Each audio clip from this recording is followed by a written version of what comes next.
Merci beaucoup. Petite synthèse avec vous justement, petite analyse finale sur le bassin d'Arcachon. Quel est votre regard? Bon, globalement, tout est plutôt en hausse, hein. Alors je dirais que si vous en avez les moyens, il n'a jamais été aussi urgent d'acheter sur le bassin d'Arcachon. En effet, le marché s'est retourné non pas sur une baisse des prix que certains pourraient attendre, mais le marché est enfin passé du côté des acheteurs.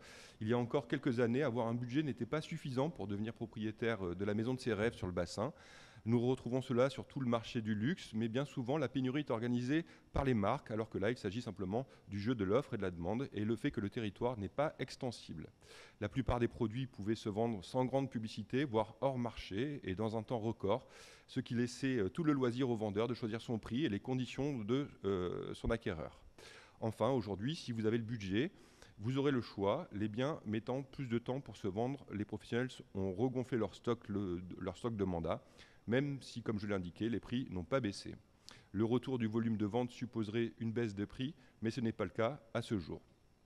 Sur la synthèse, en effet, à l'inverse, nous ne constatons qu'une baisse de prix sur le bassin avec une hausse de 5,5% pour les appartements anciens, 4,3% pour les appartements neufs, 7,4% pour les terrains à bâtir, une stagnation pour les maisons anciennes.